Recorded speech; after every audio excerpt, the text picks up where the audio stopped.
Hey sis, welcome, welcome, welcome. Super excited to have you join the well and have you join this sisterhood and this fellowship of dynamic business women who are truly collaborating and working together to build businesses and build legacies. So, couple things to get you started.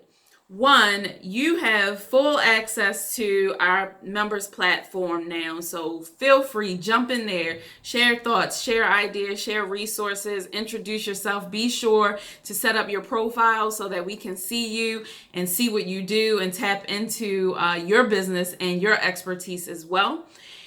Secondly, you want to watch this strategic planning course. So at the top of the year, the members who were a part in January, we went through a strategic planning process that I led. And it's a skinny process for small business, but it includes really the heart and soul of what strategic planning involves, regardless of your business size. I recommend you do it as a 1-year plan. I said that back in January, and I really feel like it's even more important now because as we see, small businesses can shift and change and be heavily impacted by things that are outside of our control, as well as, new opportunities that make you shift. So I recommend you do it as a 1-year strategic plan. This is a great time, if you have a strategic plan already, that you revisit it. But if you don't, you've got all the tools and resources right there in that strategic planning course, which is in our platform and available to you. There's the course, which is about an hour long, and there are 2 templates that you need to complete the course. I recommend you do that certainly before you present a problem of practice. So on to the problem of practice. That is the cornerstone of our membership. And it is so important that you know what to do to prepare for your problem of practice. And one of the best ways to know what to do is to have seen one of the members, the veteran members, present hers. And so you will have an opportunity to see that in our May meetup just next week. And so what I want to encourage you to do is really pay attention to that. But in the meantime, also take a look at that your workbook, your problem of practice and action planning workbook. You have electronic access to that workbook right away. You have it now.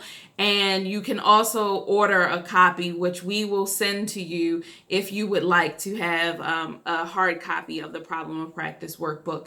And that workbook includes everything that's in the electronic version. Some people just like to write things, and we ask people not to print it for copyright protection.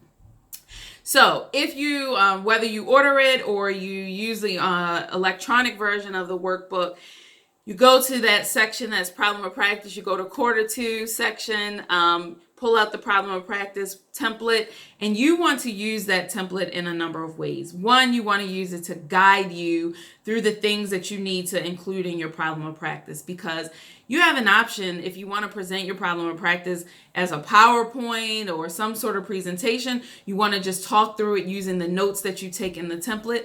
The template is there just to guide you on the components of your problem of practice that you want to share.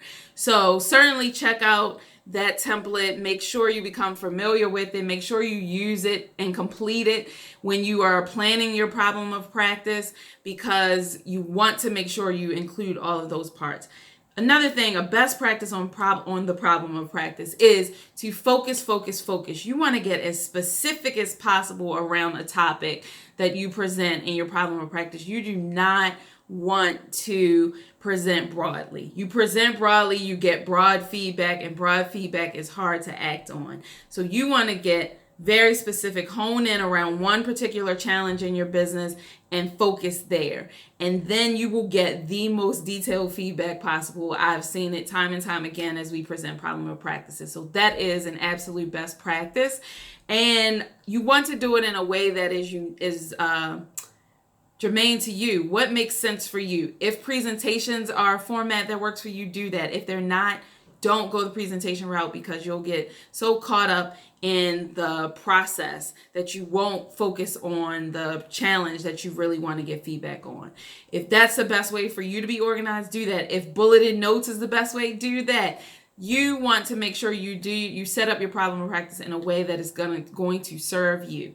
So we look forward to seeing you at our first meetup in May that you will be a part of on May 7th. And we cannot wait to connect with you and build build. We have legacies to build. We've got businesses to build. See you soon.